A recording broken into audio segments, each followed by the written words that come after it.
একটা কবিতা পাঠের মাধ্যমে তাকে আমার শ্রদ্ধা জ্ঞাপন করছি। কবিতার নাম আলোর জন্য, কবির নাম মৃণাল কান্তি দাস।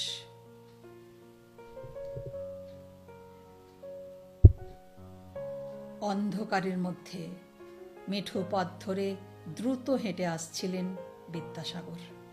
অবিকল বর্ণ পরিচয়ের পাতা থেকে উঠে আসা খর্বকায় নগ্ন পদ, খাটো ধুতির স্বল্পতায় এক দ্যুতিমান দেবতা।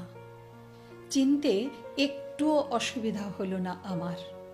আমি পাশে পাশে হাঁটছিলাম, শব্দহীন।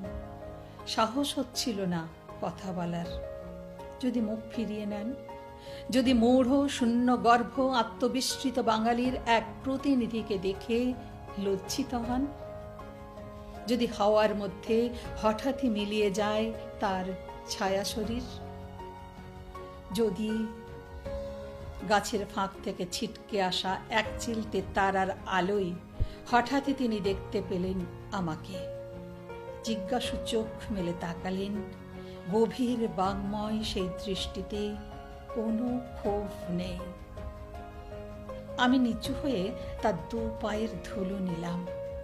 তিনি আমার মাথায় হাত রাখলেন মমতায়। সাহস পেয়ে আমি জিজ্ঞেস করলাম, এদিকে কোথায় যাচ্ছেন? একা?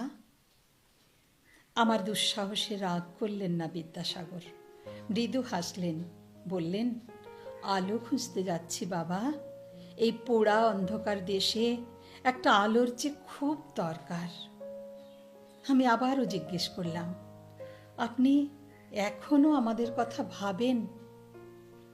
এক গুঁয়ে বালকের মতো তিনি শূন্যে হাত ছুঁড়লেন একবার, তারপর খুব নিচু স্বরে দুঃখিত গলায় বললেন, তোমরা এখনো চিনতে পারলে না আমাকে?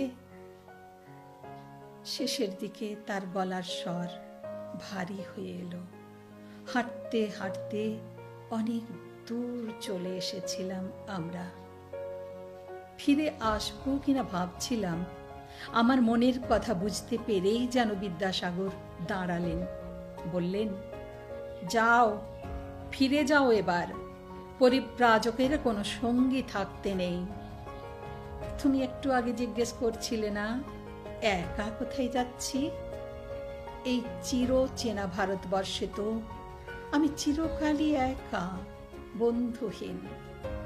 তবু আজ রাত্রির এই পথ চলা অনেক দিন মনে থাকবে আমার।